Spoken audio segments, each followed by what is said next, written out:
Muy buenos días a todos. Hoy vamos a revisar un tema absolutamente importante, que es una complicación seria que presentan los pacientes con cirrosis avanzada y que una vez se presenta no cabe duda de que este paciente debe ir a un trasplante de hígado. Incluso antes de que sea refractaria la ascitis, ya debe ir a un trasplante de hígado o enviarlo al grupo de trasplante para que ellos decidan la prioridad de este paciente. Nos acompaña hoy en esta importante presentación Ruth Alexandra González, una excelente residente de geriatría que nos ha enseñado mucho sobre la biología y cómo debe ser el manejo de un paciente adulto mayor. Ruth, bienvenida. Gracias por aceptar esta invitación y puedes comenzar tu conferencia. Buenos días a todos, muchas gracias, doctor. Bueno, el tema que vamos a ver el día de hoy es ascitis refractaria. La importancia de este tema radica en que es una complicación grave y frecuente en los pacientes con cirrosis hepática y además va a predisponer a encefalopatía hepática asociándose a una baja supervivencia. Según la última actualización de la Asociación Americana de Gastroenterología, la ascitis refractaria es aquella que no puede movilizarse o cuya recurrencia no puede prevenirse con terapia médica. Esta es la diferencia con la ascitis recurrente, que si bien la ascitis recurrente vamos a encontrar que se puede dar hasta 3 episodios en los 12 meses, cuando pasamos a la ascitis refractaria es ese límite en el cual ya no podemos lograr esa movilización de esa ascitis. En esta entidad vamos a encontrar que puede ser una ascitis con resistencia a diuréticos o una ascitis con intolerancia a los diuréticos. La resistencia nos habla de que sabemos que el manejo inicial de la ascitis requiere restricción de sodio de menos de 2.000 miligramos al día y de diuréticos combinados. Pero en la ascitis refractaria, esta estrategia falla. Vamos a encontrar una excreción de urinaria de sodio baja a pesar de que usemos las dosis máximas de diuréticos. Y por otro lado, la intolerancia a los diuréticos es cuando por diversas condiciones como lesión renal aguda, como hiponatremia, como encefalopatía, no es posible usar las dosis efectivas de esos diuréticos. Entonces, aquí la importancia es que la ascitis refractaria reduce la supervivencia y esto es hasta el 50% a los 6 meses. En la fisiopatología tenemos la teoría de la hipertensión portal. Aquí, la hipertensión portal va a generar un aumento de la resistencia vascular intrahepática, lo que va a disparar la producción de vasodilatadores endógenos, principalmente el óxido nítrico. Y esto va a conllevar a que haya una vasodilatación en la circulación esplánica, con una vasodilatación arterial masiva, con hipovolemia arterial efectiva, a lo que el riñón va a responder activando los sistemas neurohormonales como el sistema de renina-angiotensina-aldosterona, el sistema nervioso simpático y la hormona antidiurética. Esta activación persistente va a conducir a una retención de sodio y de agua mayor, generando complicaciones como la ascitis, que se vuelve un círculo como vicioso, un círculo que va a ser recurrente, en el que el sistema activado va a producir más ascitis y a mayor ascitis más se va a activar el sistema. Por otro lado, tenemos la teoría de la inflamación sistémica, que es el nuevo paradigma. Aquí sostiene que la hipertensión portal aumenta la permeabilidad de la mucosa intestinal y facilita la translocación bacteriana hacia la circulación sistémica, con paso de los patrones moleculares asociados a patógenos que va a llevar a una respuesta inflamatoria crónica que exacerba la vasodilatación visceral. Esta vasodilatación ayuda a perpetuar la formación de ascitis a través de alteración de síntesis de prostaglandinas y se produce de forma independiente a la progresión de la hipertensión portal. Va a producirse más secundaria a la respuesta a la inflamación que a la progresión de esta hipertensión. Para el manejo de la ascitis refractaria, este es un manejo escalonado.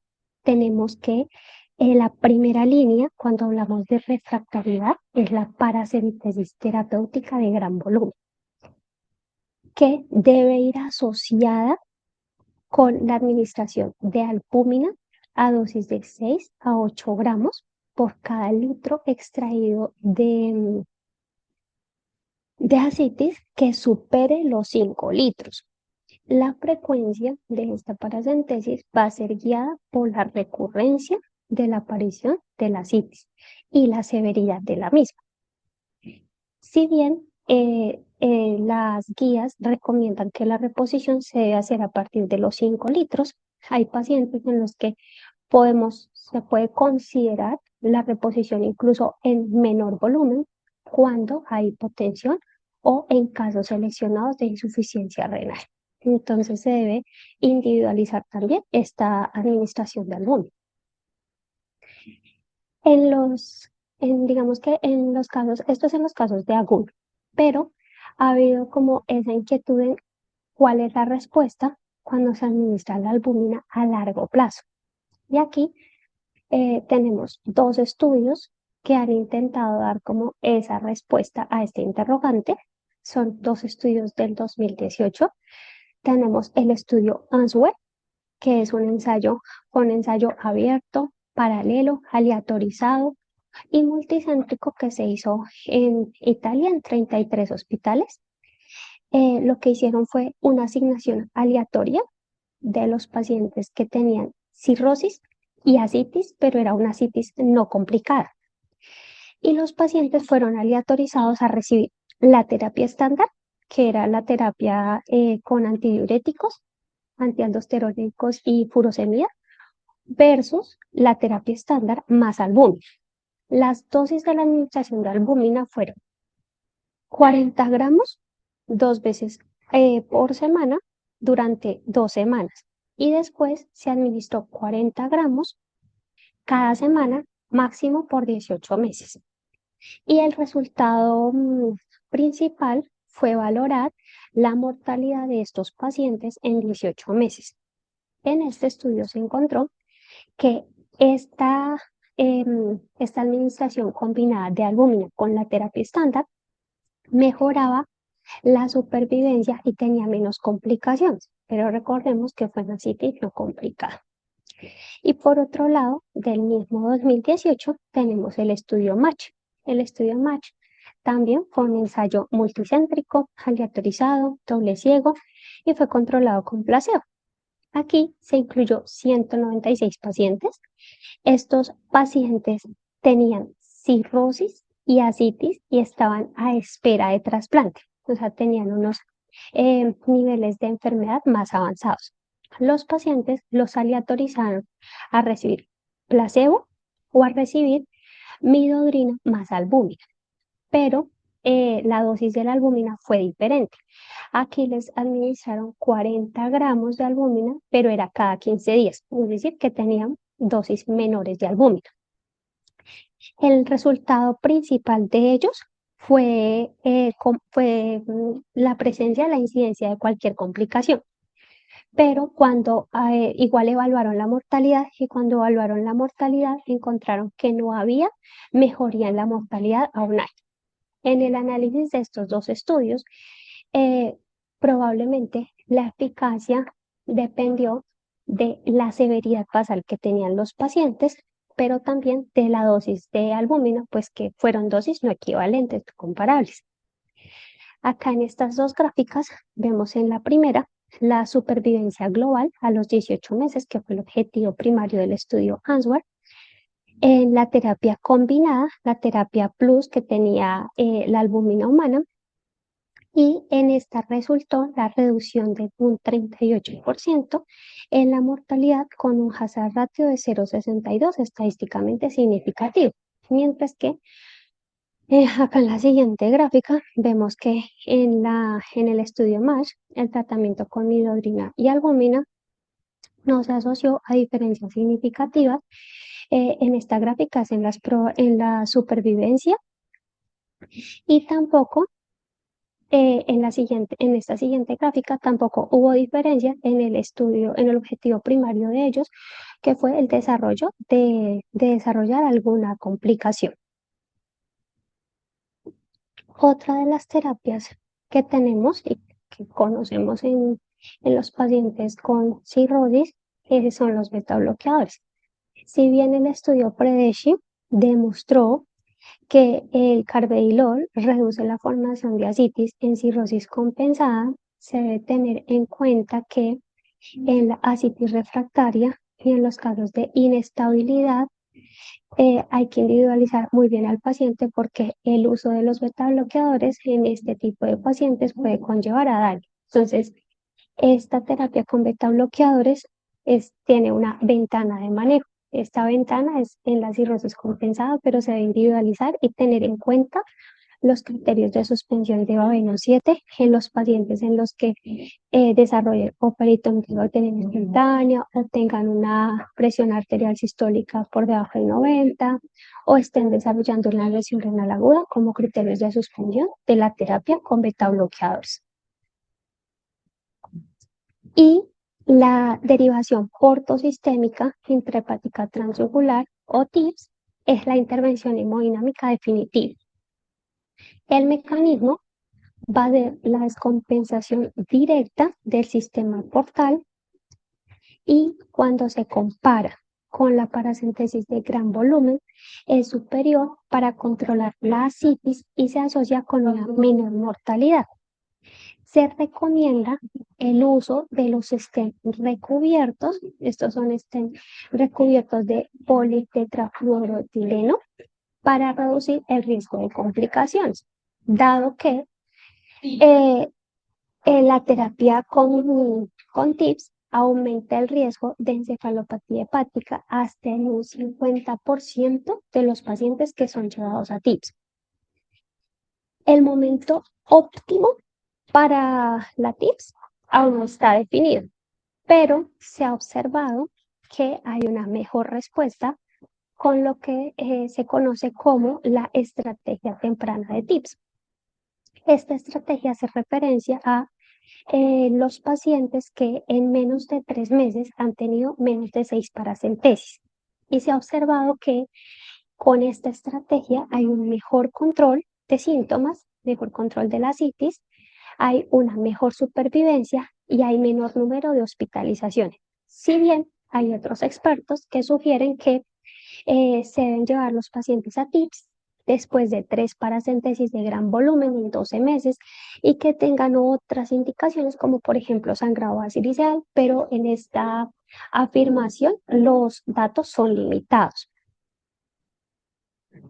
Es muy importante entonces tener en cuenta los criterios de selección de los pacientes que van a ser llevados a TIPS para disminuir el riesgo de complicaciones. Entonces, dentro de esta selección de pacientes tenemos, por ejemplo, algunos scores que nos ayudan a predecir la supervivencia, como el score de FIPS, que es el mismo índice de Fribourg que se usa para predicción de supervivencia en pacientes que serán llevados a TIPS.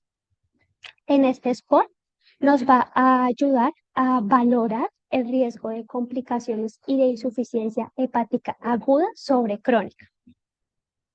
Y tener en cuenta las contraindicaciones absolutas para la terapia de TIPS, como la falla cardíaca con fracción de eyección menor al 50%, la hipertensión pulmonar severa, los pacientes que estén cursando con sepsis activa o que tengan una encefalopatía hepática ya incontrolada. Los stents en las estrategias de mitigación tenemos que los stents de diámetro pequeño pueden ayudar a reducir este riesgo de encefalopatía. Y aquí subrayo que la edad no es una contraindicación absoluta, sino que se requiere de una selección individualizada. ¿Por qué? Porque se ha encontrado que la edad en pacientes de edad avanzada de más de 70 años y que tengan sarcopenia son factores de riesgo para desarrollar encefalopatía hepática. Entonces, se deben individualizar estos pacientes.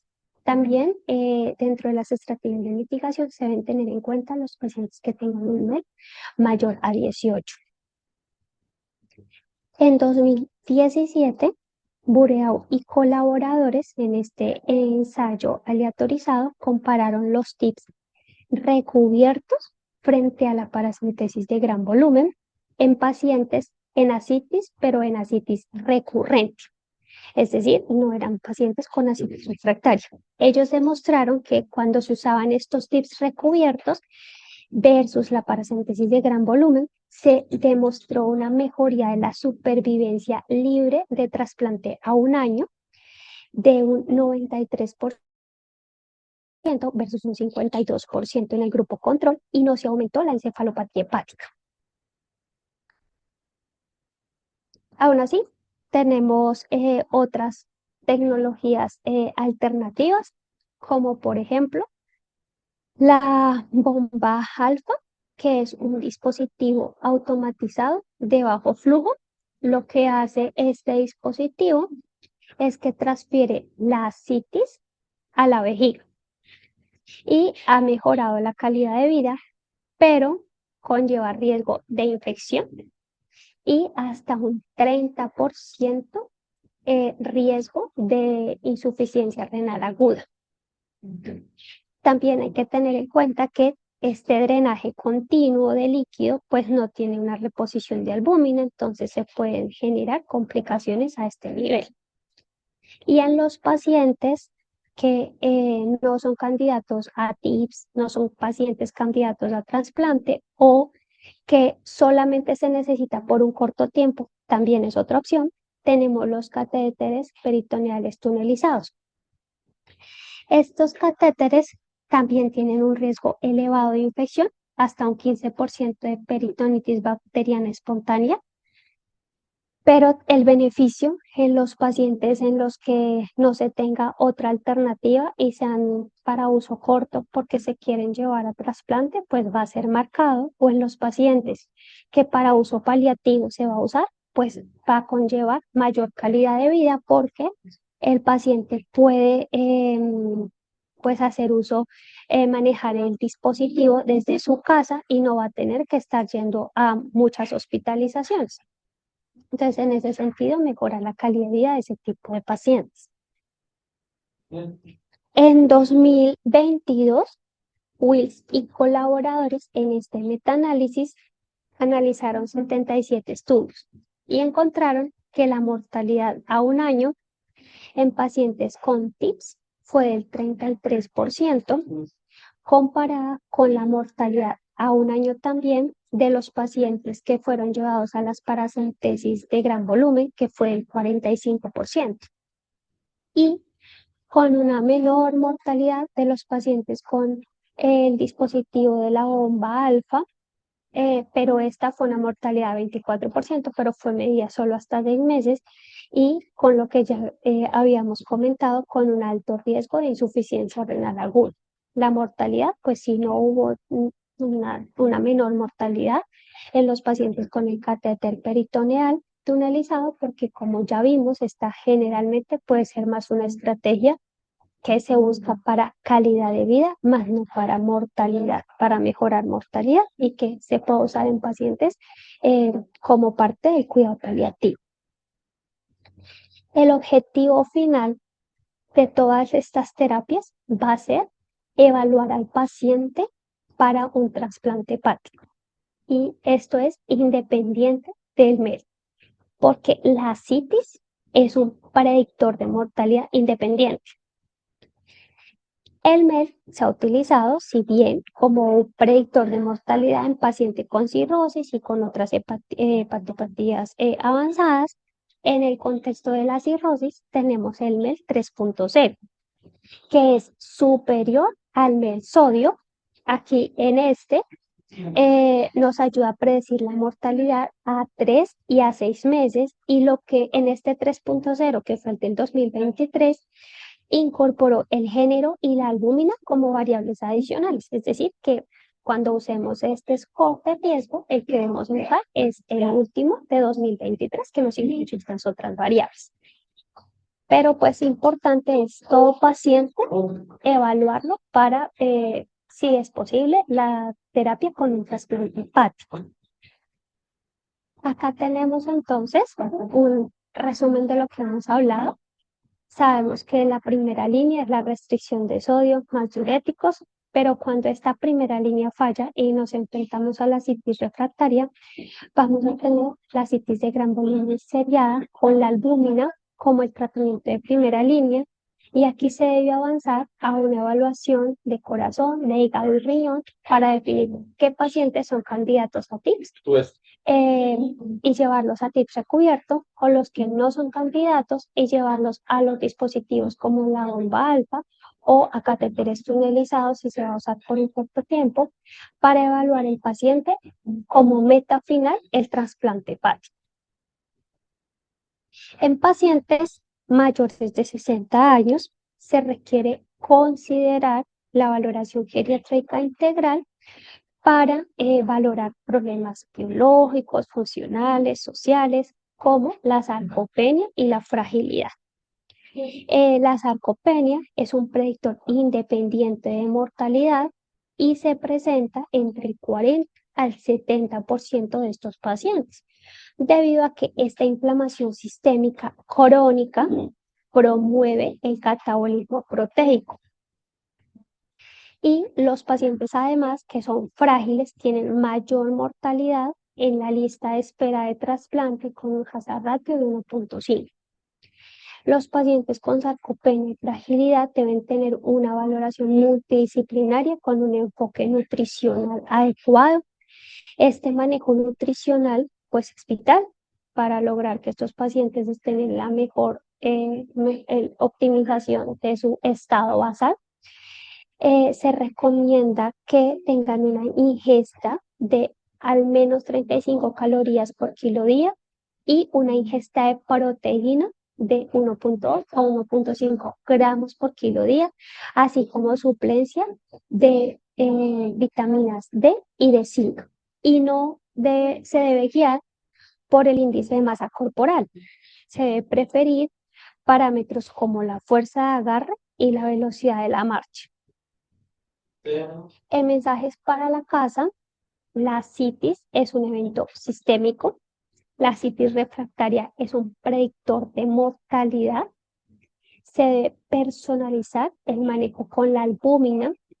En los adultos mayores se debe evaluar la sarcopenia y se debe evaluar la fragilidad, entre los otros aspectos de valoración geriátrica integral, y tener en cuenta que en todos estos pacientes, siempre que sea posible, la meta final es el trasplante hepático. Muchas gracias. Ruth, muchas gracias por tu excelente presentación. Creo que has tocado de manera global el manejo integral de esta importante complicación del paciente cirrótico avanzado.